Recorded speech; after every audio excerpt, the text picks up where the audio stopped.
Welcome to Alberta Municipal Vote 2025 here on Municipal Affairs. Now, we're entering the home stretch of the 2025 Alberta Municipal election cycle, and that means across this great province, in all municipalities, candidates are stepping forward with visions for stronger communities, smarter growth, and more responsive local governments. And today, we are joined by one man who wants to lead Alberta's capital city.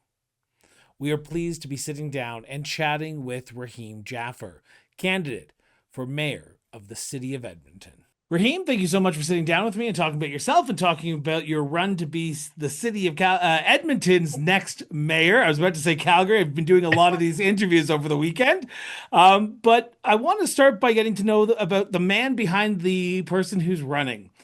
And I've Sure. got to ask a very simple question that I've asked every single guest who's ever come on the show, so you're no exception. Where does your sense of duty to serve your community come from, Raheem? I think if I would say originally it comes from my community because I belong to a unique community of a Muslim community under the larger Islamic banner. We're known as the Ismaili Muslims and the Aga Khan, who unfortunately recently passed away, but his son now has taken the role of imam for the community. That community's idea of volunteerism, of giving back to the wider community, just the amount of charity that's done. All of that was rolled in and taught to us very early on, and the Aga Khan in particular really demonstrates that kind of commitment to his wider community, especially through the work that was done through the development networks and that's currently done today.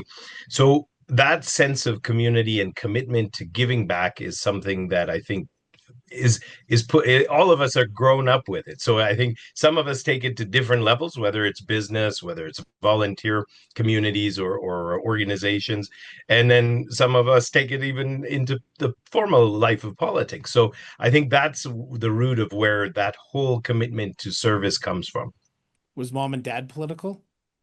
They were not. And the funny thing is, they were always interested, active, encouraged us to follow what's happening. But I'll never forget when I decided to run federally back in the early 90s or mid 90s.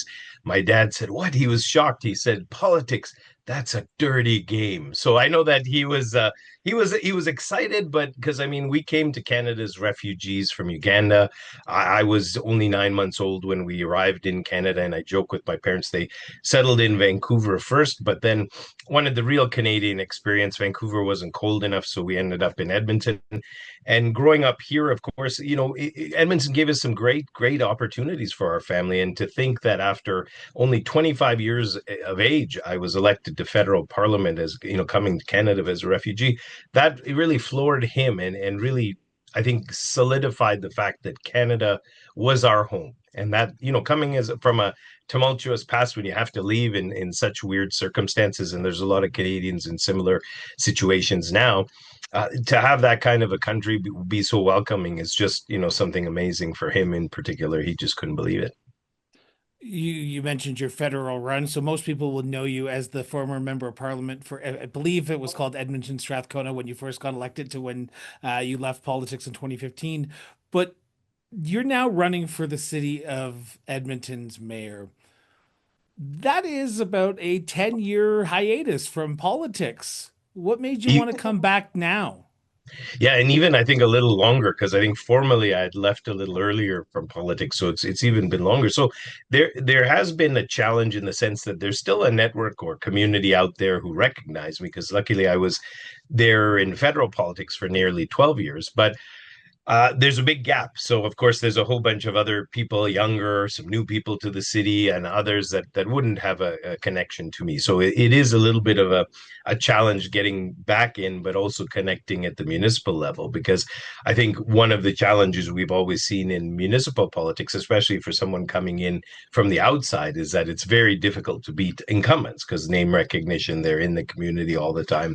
And so it becomes a little bit difficult. But since I've been back in Edmonton for now almost 18 years, I've been focused on a lot of other things outside of politics that have given me a real feeling of what people are saying is working, what isn't. Being back in a retail business has also given me an idea of the economics in Edmonton and the challenges people face. And then raising a son over the last little while. I have a son now who's 14 years old. He's almost towering over me. I try to tell him he's not as tall as me yet, but the guy just won't believe it, and he keeps growing. But he's healthy, and he's going into high school this fall.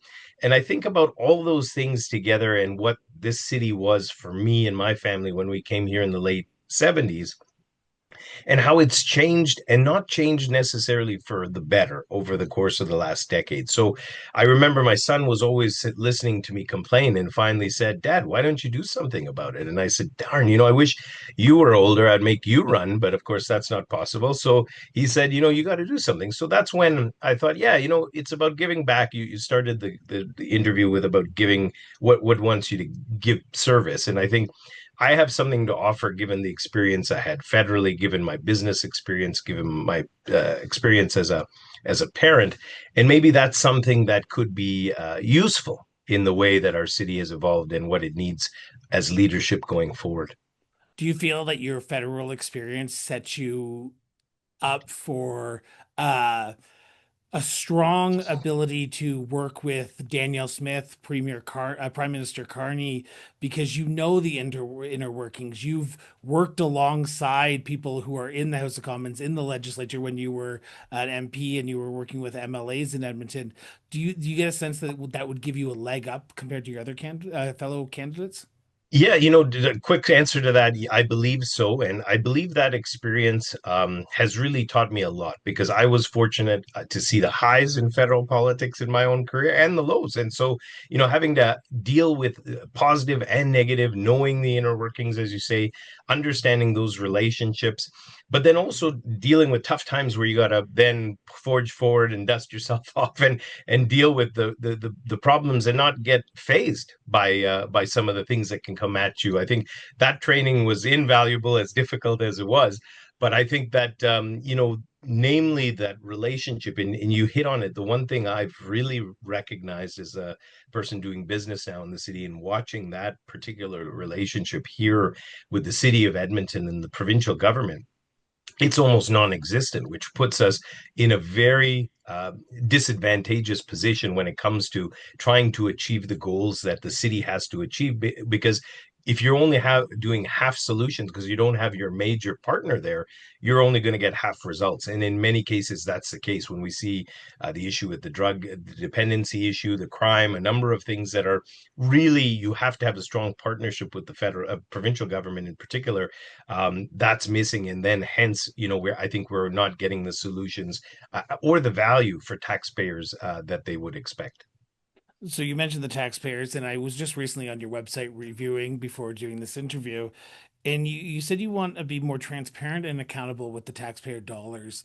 The Fraser Institute just recently released a report a few months ago around municipal spending and how it has increased over the last few years. Very poignant question for you, but do you believe the city of Edmonton has a spending problem? I've been saying this in a lot of our town halls that I've been hosting over the course of the last couple of weeks, trying to get people excited about what we're offering and a different vision, as well with all the door knocking and everything. And people seem to really agree and feel like there's not so much a revenue problem, but more of a spending problem. And where can we look at to be able to create the savings so we don't have to continue to put that pressure on property tax homeowners and others? And there's two-pronged solutions. One is to obviously look at how money is being spent. There's unfortunately a lot of spending that goes out of the lane of the municipal government, and hence then puts pressure on trying to raise money to make up for that, for infrastructure, policing, whatever it might be. The core basic services that a city should provide are getting affected because we're doing things maybe we shouldn't be, or not leveraging those provincial or federal relationships the way we should be. I want to make sure when, if I'm fortunate enough to win after the 20th of October, to really do some serious auditing because there's a number of different areas where the money goes from the city into granting, into different councils, and not just in what you can see where the city spends. That often there's no audits, no reporting, no accountability on that side either. And there has to be, if it's public dollars going out, there has to be accountability of where it's going. So a combination of reviewing exactly where we're spending money and if in fact those are basic city responsibilities, and then auditing the areas that don't seem to be accountable currently to say where is the money going, is it justified, and should we change that? Because then the final point in that, in trying to create that accountability, is looking at ways to increase revenue streams for a city, not just, as I said, the property tax side. And that's where I was saying that for me, the business acumen that you would require on council has been missing over the last decade. We haven't had anyone that's come from industry or from medium business or whatever.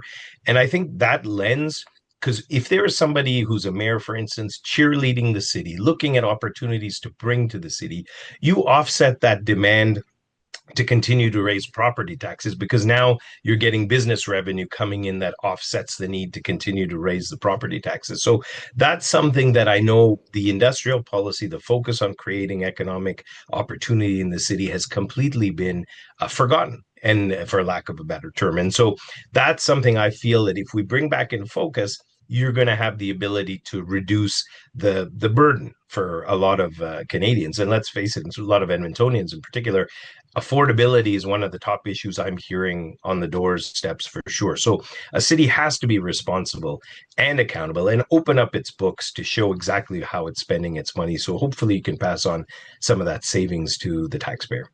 Is that going to be an easy task? Because the very first thing that the next council will have to do is pass a municipal budget before the end of the year.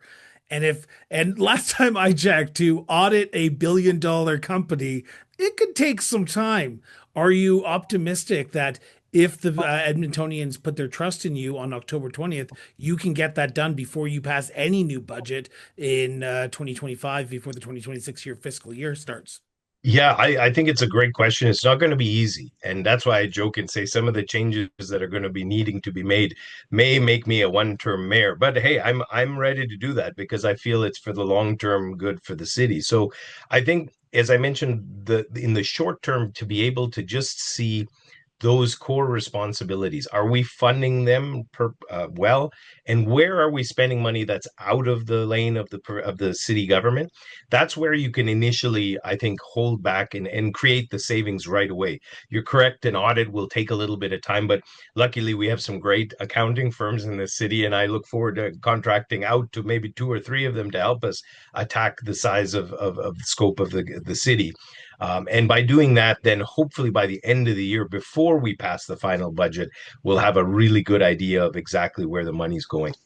This just might be me speaking at my butt here for a second, but whenever I hear the statement, we're going to find savings, there might be some people, and including myself, I'm always apprehensive to say, does that mean that you're going to cut some services? Does that mean that you're going to cut the library services that the single mom with two kids who needs to go there to use it? Because there might be Edmontonians, and you talked about it, the affordability crisis is real. Mhm. People are struggling right now across Canada. It's not just an Edmontonian thing, it's across Canada and it's across the world, really. Right. How do you balance savings with the realities that people are currently in? So that is a good question. And again, what I would say is that there's going to have to be some areas where the city's going to stop spending. And again, what I would say is those are the areas that the city shouldn't have been in to begin with. There are a lot of areas that you have to coordinate. There's certain environmental spending that's happening that's not being coordinated with the province so that you can leverage that money instead of using city money. There's a couple other areas that for sure that I will be pointing to in our platform over the course of the next week and a half when we launch it, that identify exactly, it's no one can argue that these are areas that the city would be able to save because they shouldn't be spending money. And if they had an effective coordination with the provincial or federal government, they could fill that gap still. So it's not like you're going to change and leave people out in the dark. And use the Edmonton Public Library or the public library system, again, that's a core service that the city provides. It shouldn't be cut in that way. There's a lot of areas, like I said, you can get back in your lanes. we've had a thing here that's been a point of contention that we've spent about $100 million on, and that's the area of bike lanes. And bike lanes are something that I think, I don't think anyone argues that they're necessarily a bad thing. I think if anything, if you can look at different modes of transportation, that's awesome, especially if people are getting into it. The problem is the dollar spending versus usage, which you always have to look at for accountability, whether you're in business or in other areas. You have to look and see where you're spending those dollars and if they're getting the bang for the buck or the usage that you want from the wider public. I'm not talking about ripping out bike lanes. I'm not talking about changing anything. We've gone down that road. We're not going to change it. But where I'd like to do is say, okay, well, let's put the brakes on some of the spending that we may not need right now because there's other more important issues in infrastructure, whether it's the roads. We're trying to complete our LRT here in the city that's been going on a lot longer than it should have. Trying to make things safer, especially around that transportation of LRT and some of the other modes of traditional transportation. So these are the things that, again, I can point to and say, this is where we need to adjust spending, maybe move from one side to the other. So not necessarily even cut, but just attach it to the areas of their basic services for the city and hopefully do those better. Because I think with the increase that people have seen in property taxes, and it's not been a light load, it's been almost with the proposed increase this fall, we're looking at nearly 30% over the course of 3 years, which is a heavy burden. It's causing some big, big problems for some people who were barely making their mortgage payments. So I think that at the end of the day, where you can look to adjust and spend more effectively so you get that value back for the taxpayer, the more people will be satisfied if they are making the sacrifice, if they are paying more, that they're actually getting those services back in return. I want to turn to the topic of crime and safety in Edmonton. I was just recently up in Edmonton a few weeks ago, and I heard from friends who I was hanging out with because when I'm ever up there, I have to go out to lunch with them. And now that I know you own a business, I will be coming to work and bring my friends to your business. But the one thing I hear often from them is there are some days I don't feel safe in Edmonton anymore. There's some places I just don't go to because I just will not feel safe anymore. And I know I'm asking you to solve the world's problems in about a 45-minute podcast and interview, but how do we solve people's feelings in 2025? Because and I'm going to say this respectfully, I've been to Edmonton. I've never felt unsafe going into Edmonton. Okay. Now I'm a unique experience and I'm a bigger guy. I'm 6'3" and I'm pushing 300 pounds. So let's put a spade that I'm not going to probably be a target, but there are some people who will. So how do we make Edmontonians feel safe in their community again? Yeah, I think you're right. It's an issue that's more complex than just obviously, as you said, one answer. But there's a couple of areas we can look at that can help, I think, to deal with the problem. And we're seeing the effects of that in a way that Edmontonians, and I hear it quite a bit, they'll go downtown when there's bigger events, for instance, where they know there'll be a lot of people. The hockey playoffs were one, where everyone's congregating in one area. Like yesterday, I was down at the big Pride Parade, and it was again close to the arena downtown. So there was a pretty safe area, and there was lots of people. But if they're given a choice without those kind of big events going on, am I going to go downtown park or take the LRT or whatever it is, go to a restaurant or go to something that's an independent? They will think twice about it, how they're going to go, where they're going to go, and if it's necessary. And some parts, like some decisions that have been made, for instance, our Chinatown used to be a vibrant area.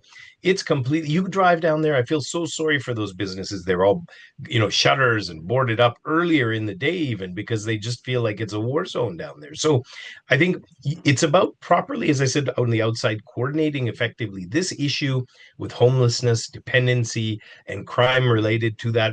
We have to dissect that and not approach it the way that it's been. I think I used an example which, is something that people sort of first get surprised when they hear it. But if you take something like an example of an athlete's village during the Olympics, where you have athletes, you have all the services around for them, the food, the healthcare services, whatever it might be, and you have it in a secure area so that people that need to be there helping the people who want help are in one part of the city. the people that are needing those services are not forced to travel all over and then fall prey to some of those who are going to take advantage of them. Create a new vision for the problem that we have that consolidates and helps to, in a positive way, bring the different levels of government to focus attention there. Because one of the things that I've found is that this sort of shotgun approach of where you have like a shelter in this neighborhood, you have a shelter over there, you have maybe some services over here.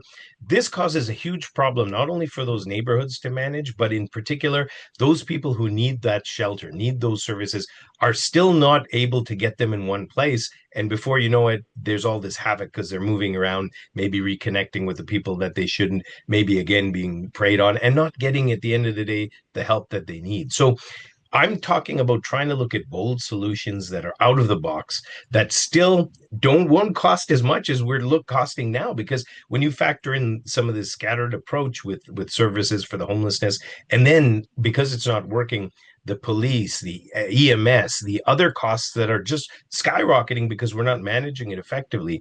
This is something that is going to never improve unless you have a consolidated approach and you use the other levels of government.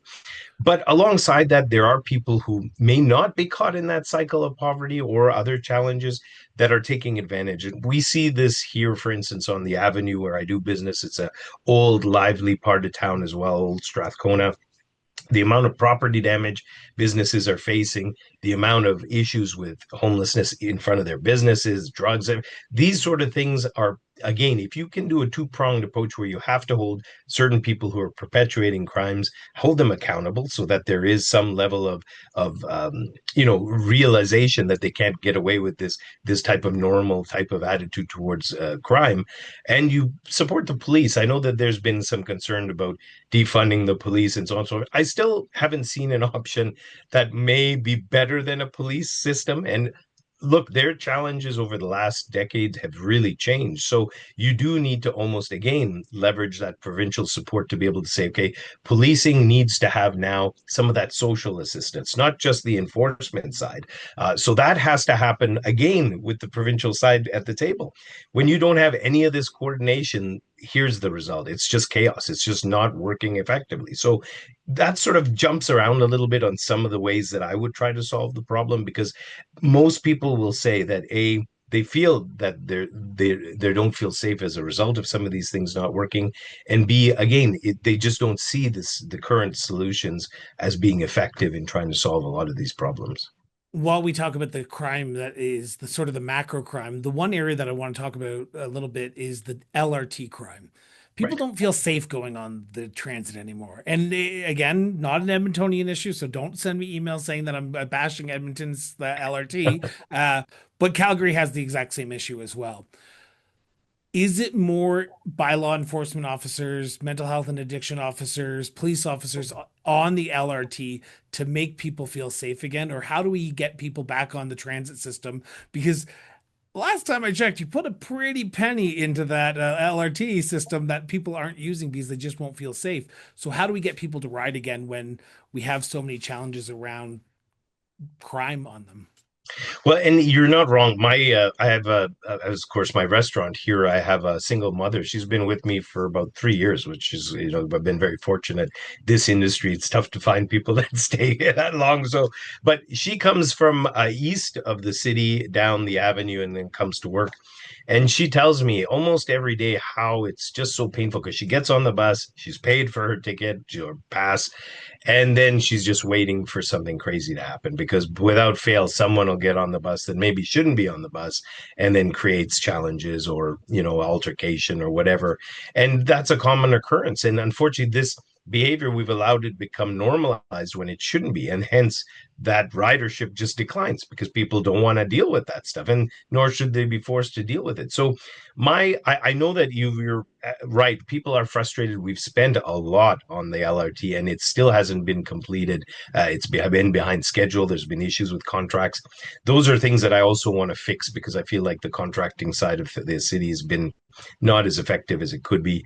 But Where I would focus attention, and it will cost, unfortunately, a little bit more money in the short term, but I think with that spending and that safety feeling of safety being created, you're going to see ridership shift because I think the LRT itself, some of the lines are really good, and I think people will buy into it. But as you said, the safety issue has to be there. We haven't completed some of the LRT, so it's still easy to secure the platform areas in those stations that haven't been completed. It'll be a little bit more tricky to create more safety around the existing platforms, but there are cost effective ways to do it where you can fence but still keep it quite open but safe and have some sort of turnstile or barrier that paid customers go through in order to get on the platform. Because right away, that distinguishes those that are just riding it for whatever pleasure, fun that they shouldn't be doing, causing trouble, whatever. It removes them to those who are on it legitimately, either going to take on a show or going to, work or school, whatever it might be. That is essential. I can say I've never traveled to any city, really major city in the world, where I haven't seen some form of a barrier that paying customers go through to get on the LRT. So that's something that I think would solve that LRT problem. Then you wouldn't necessarily have to have physical people on the LRT. You could take those transit officers and then focus on the bus system because that's where it's Wild West right now because unfortunately there's just not any presence, and often by the time the police are called or transit officers do come, the damage has already been done and the challenges are already in progress. So that's what I would like to do is, and it will be a short-term cost increase, but we've got some ideas to try to offset that to be able to maybe find revenue elsewhere to help to get this LRT secure and safe and then focus on the buses. One last area I want to talk about before we turn to another part, and that is what you're hearing from residents. And it is something that I'm assuming you're hearing from residents as well, and that is housing. And that good old word infill. I can imagine Right. that has been on top of the minds for a lot of people right now. What is your stance on infill in the city of Edmonton, and how do you plan? If you are the successful candidate on October 20th, let's hypothetically, when you are the successful candidate on October 20th, what do you plan to do to address the housing shortage and the affordable housing shortage that we currently have in Edmonton? So yeah, you hit on, of course, there's a few areas to touch on when it comes to housing. In particular, last week we did get a fair amount of attention because we talked a little bit about this blanket zoning that really allows developers to do whatever they want, wherever they want, with very little oversight. And that's something I've seen consistently in this city over the last while. Is there never, for some reason, there's no oversight on some of the decisions that are made, permitting, whatever it might be. I'm all for efficient permitting, creating opportunity, doing things that obviously help the city grow, but it has to be responsible. And this is the thing that I think was missing completely in this effort to densify the city is you have lots of opportunities still. Edmonton's growing, but there's still pockets of land that the city is involved with that are very urban where you could really focus density. But for some reason, it's either been too costly or the regulations have come in the way in some of these areas, or just, again, not the focus to be able to achieve the goal of the city. And instead, they've allowed these crazy monstrosities to be built in small historical communities, more aged communities, where it doesn't make sense. Between like two family bungalows, you have this, what was 16 unit. The developer subdivided the lot. It's a small cul-de-sac in an old part of town where all you have is single family homes. And then all of a sudden at the end of this cul-de-sac, they allowed a two building with 8 units in each building, no parking attached, no thought of how the services like garbage are going to be picked up. And the road is a small road in the front. So now when you factor in, if all of them have one car, some of them will have two, you're going to have no room on the streets. And how, whether services can get to, whether emergency services can service these houses, again, how this was allowed, it was beyond me. And of course the neighbors are furious because it's going to affect everything in their quiet, peaceful neighborhood that all of them have paid over time for the infrastructure. They've upgraded homes, they've done tasteful infill. There's some nice developments that are much more in line with what's in the area. So this sort of thing has just gone out the window. That, again, people are just rightfully frustrated because even when they're trying to communicate with their city representatives or bureaucrats or whatever, they feel they just can completely get a deaf ear. Like there's no engagement, no involvement, and no feeling that they're controlling the future of their neighborhood. So that's the worst part, I think, of infill that we've seen that hopefully we can change. The area of affordability and other densification, as I said, Edmonton has been growing, but there's lands like we have close to what used to be the old municipal airport, the expo lands.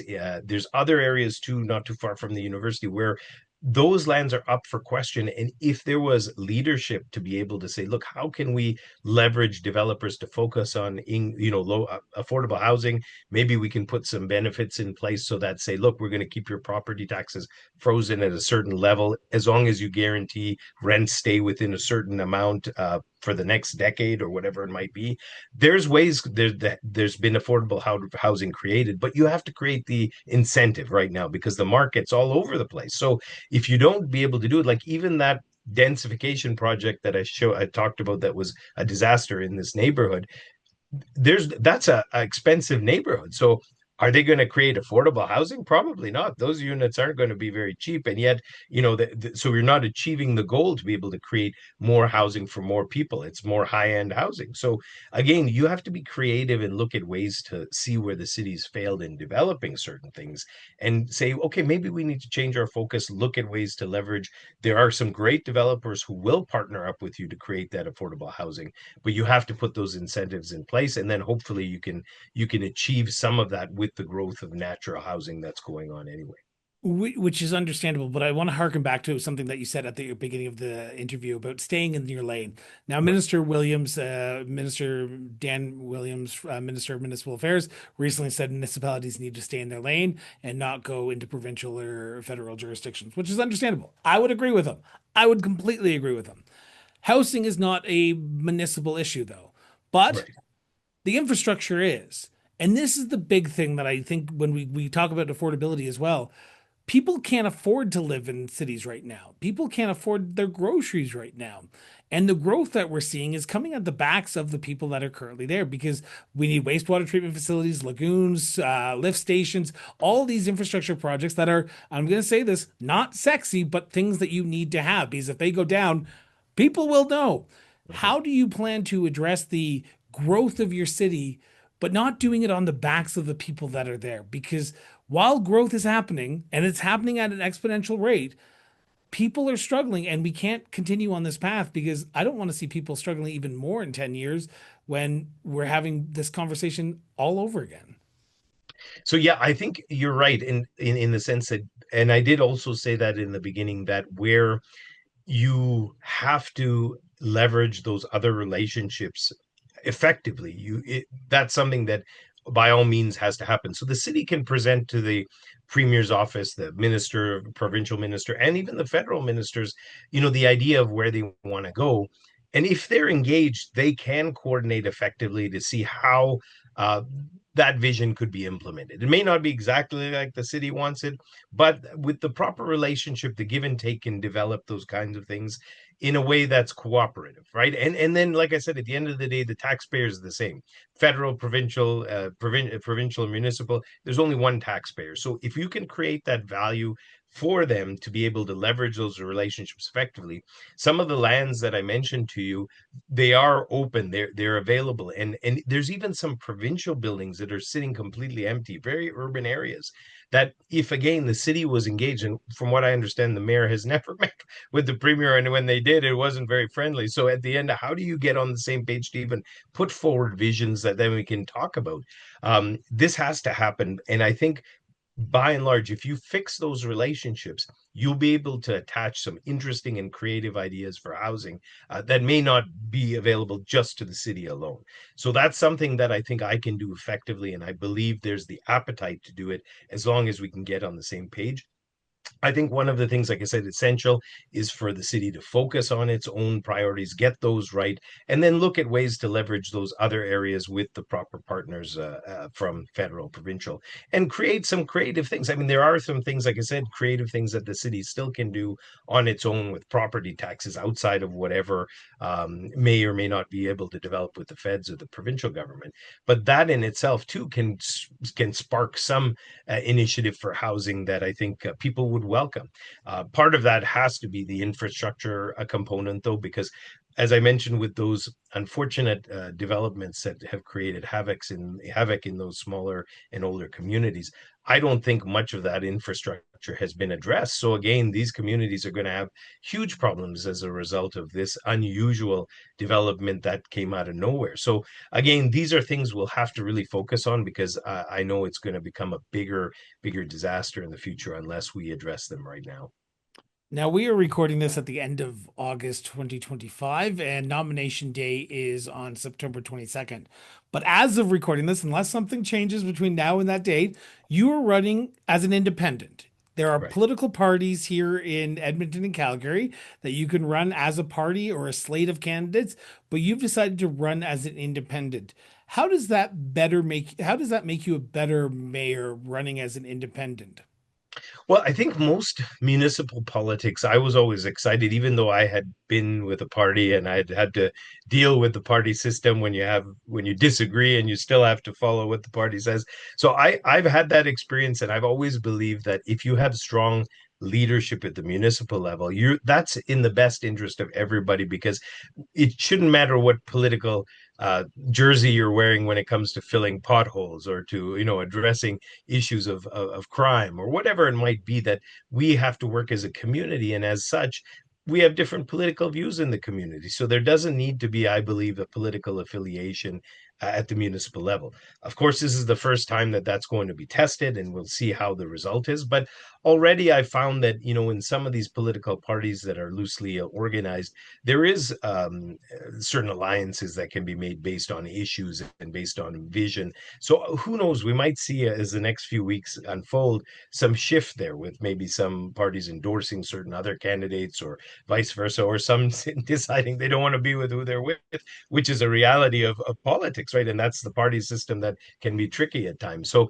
for me, I was fortunate that when I did serve in a political party, in my last term in government, I was the caucus chair for our government. And so as a result, I had a role to actually bring all MPs and senators into a room once a week for 3 hours and ensure that the agenda stayed on track. And if there was ever any problems that were I was hearing, that I tried to nip it in the bud ahead of time so that either the prime minister was briefed on what the issue was, those people felt they had a voice and got everyone in. Trust me, over 200 people in a room. It wasn't easy to get them all on the same page and run a meeting for 3 hours.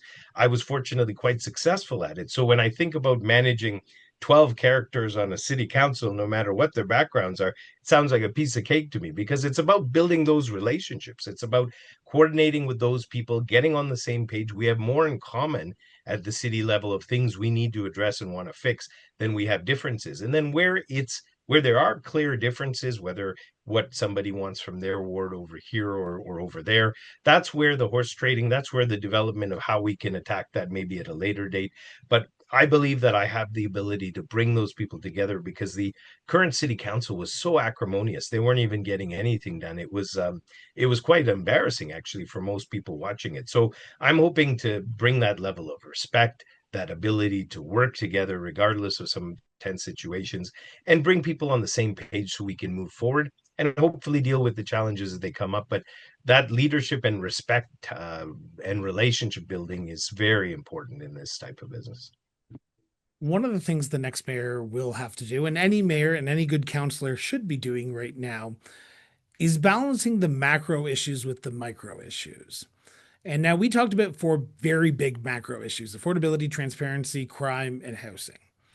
But as you probably have door knocked, you have probably heard some very micro issues: potholes, library services, swimming pool, XYZ, whatever you want to call it. How do you plan to balance the macro issues with the individual issues? Because when a resident comes to a politician at any level, they want to feel heard, but they want to feel like they're spending their tax dollars or they're paying their tax dollars and being their tax dollars are being spent on them, even in some way to address the issue that is in much importance of them. So yeah, I think that it's a great question because of course there are a lot of macro issues that come into play, especially when a city and this is, let's say, something like I remember growing up and seeing uh, Edmonton in 1978 attracting the Commonwealth Games. Can you imagine? Like Edmonton, as far north and as small as it was back then and cold, we got something like that. It was amazing, and it helped to build out infrastructure. So some of those costs that were really expensive for the city at that time uh, benefit the city immensely because of some of the infrastructure that we have. Again, that was able to be done with the buy-in from the federal and provincial government to create that kind of infrastructure that lasts into the future but also benefits the city.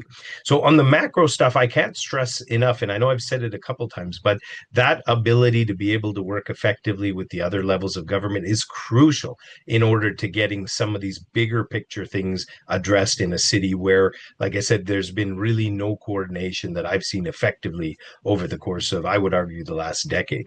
But on alongside of that, when you talk about micro, this is something that I've been saying throughout this campaign because I've been hearing it through my town halls, through door knocking, is what's happening in the city that the basics aren't being addressed. And that's where it comes back to saying, what are the core services that the city needs to address and make sure we're addressing those. And then there's justification to cut out the spending in areas, like I said, that aren't supposed to be part of the city's responsibility, reallocating those resources into the hole, into the potholes, into the garbage collection, into the infrastructure improvements in certain areas.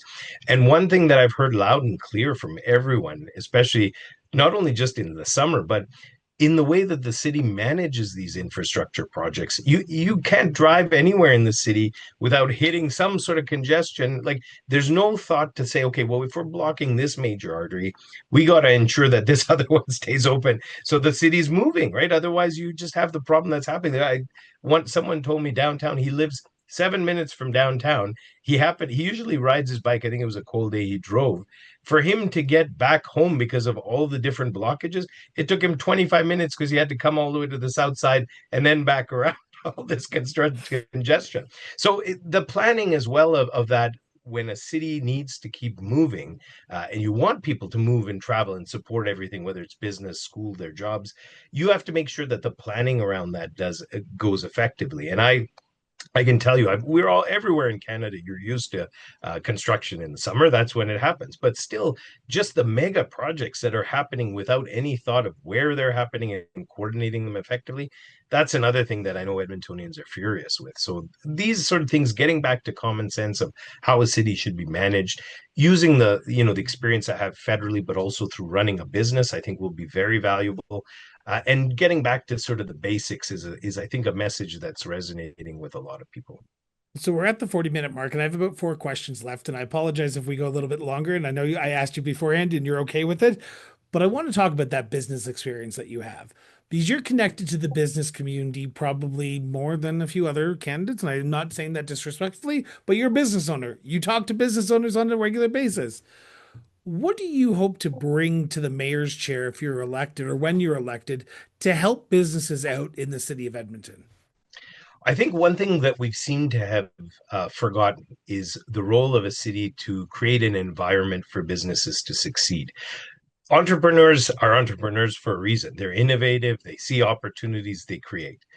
A city has to remove those barriers that make it difficult or costly or challenging for businesses to look at a certain jurisdiction and want to operate there. And unfortunately, we've seen more and more of businesses on the My Avenue here, retail. There's already enough challenges with retail given the rise of online shopping and so many other things, delivery service and that. So you need to do even more to create those opportunities for businesses to succeed, not just thrive, not just survive, but thrive. And we've seen more and more costs associated for businesses on the rise, regulatory challenges when they're trying to make changes, make it so difficult for them. And I've heard that over and over again from businesses. And I've even heard the fact that because there's not coordination. I talked about a lot about the coordination between the province and the federal government, but one of the things Edmonton did well when I was an MP, and I've seen that fallen off the radar, is the coordination with the other municipalities right outside of Edmonton.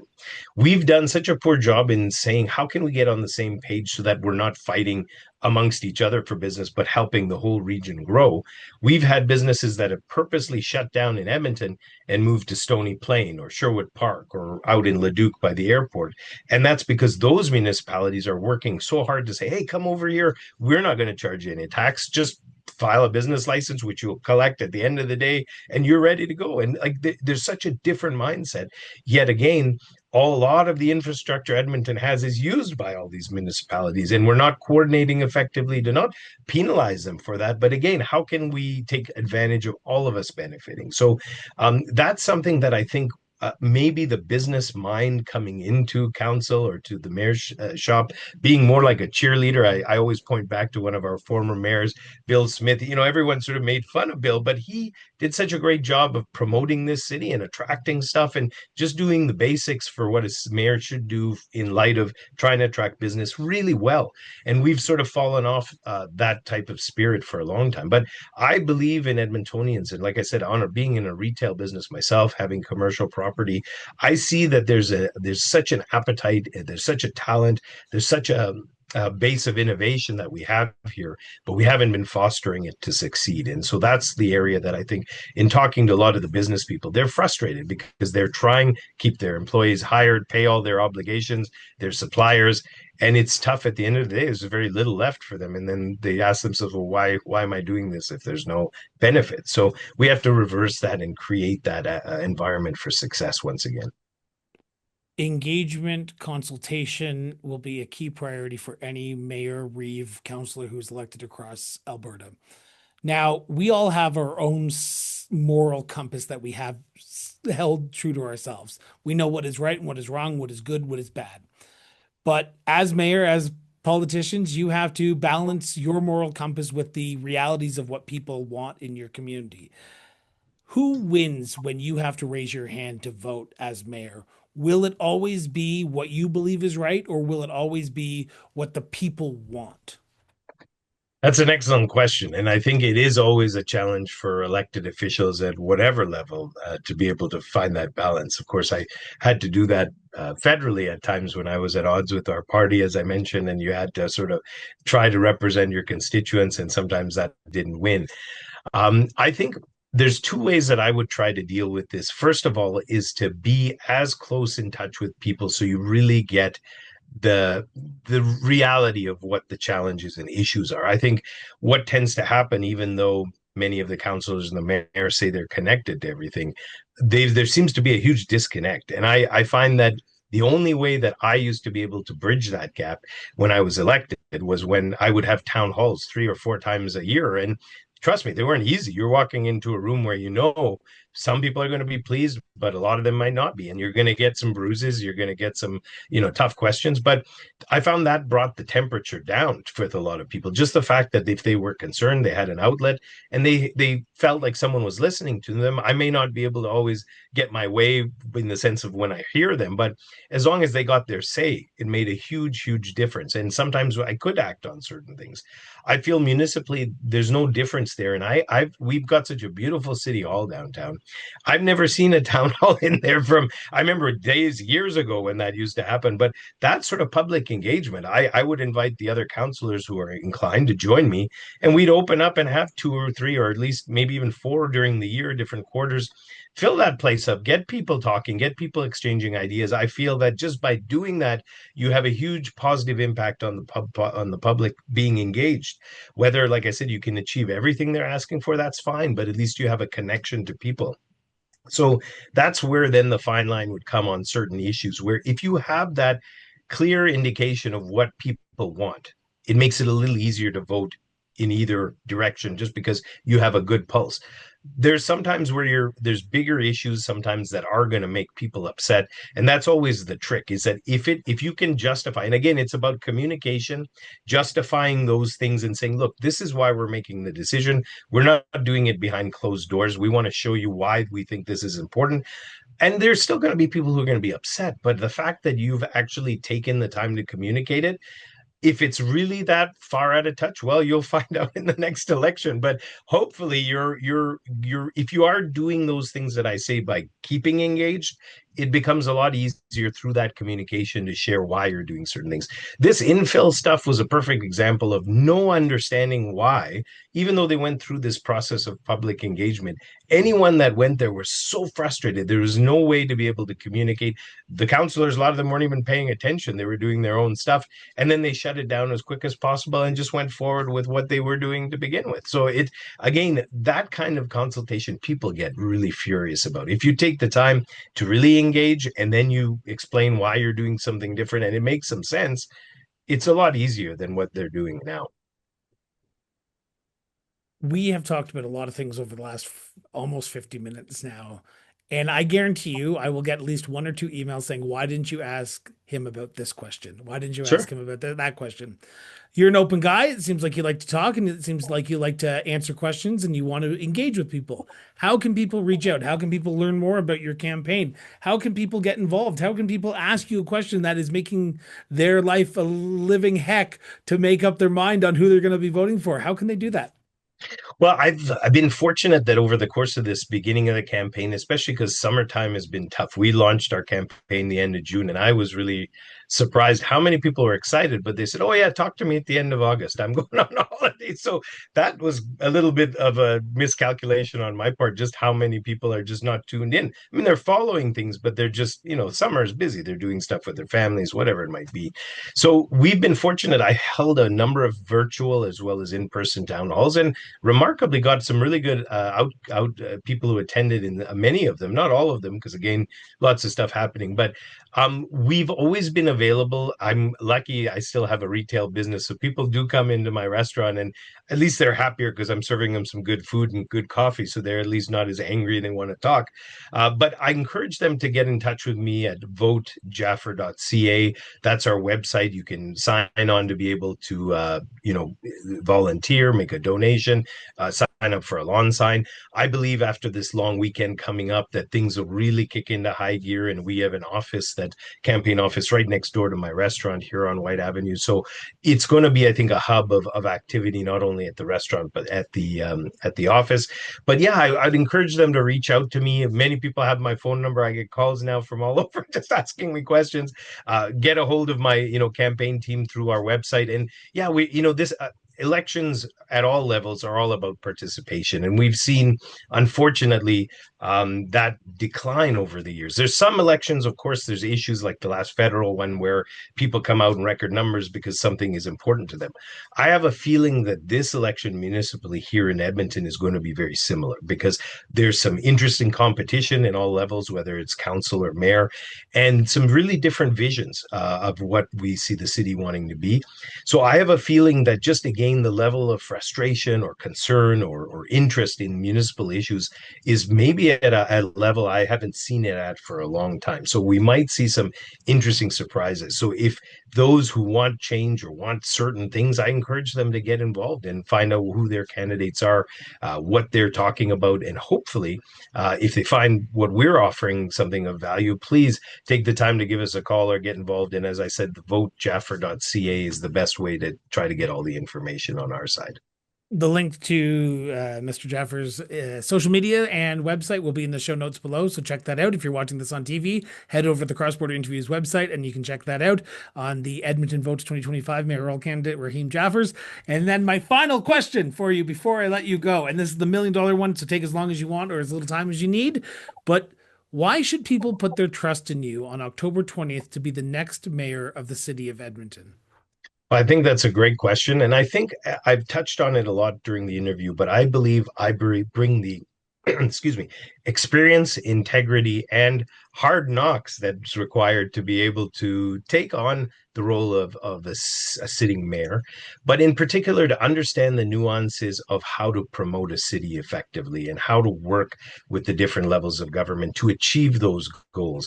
I've been fortunate where I've had public service experience. I've had uh, raw business experience, and I've also become a father over the last number of years. Stay-at-home dad for the first 5, 6 years that my son was growing up. So I've had, I think, a really nice and well-rounded level of experience. Plus, I'm able to deal with high levels of stress on all levels, whether it's business, politics, whatever. And I think going into this next phase of our leadership in the city, we need some calm, collective ability to carry things forward. I think, unfortunately, as I mentioned, we've seen some real ruckus and fractured sort of hearings and divisions. I don't think that's going to be helpful to the future. I think we need someone who can bring people together and have a vision to achieve the goals and even see. Like, I was fortunate of being able to be in this city since, I said, the late 70s. I've seen some incredible highs here as well. And now we've seen some challenges. So how do we take what works and make that into something that everyone in the city can be proud of? And like I said, we have the talent here. It's about creating the environment for success. I want to thank you from the bottom of my heart. This has been a fantastic way to spend a day chatting to someone who seems to be passionate about their city, but also passionate about this upcoming election. All the best in your upcoming campaign. And I will remind everyone, like Rahim said, get involved in this campaign, please. This is an important election. We do not need low voter turnout this year. We have important issues that are facing our municipalities, and we need everyone to participate.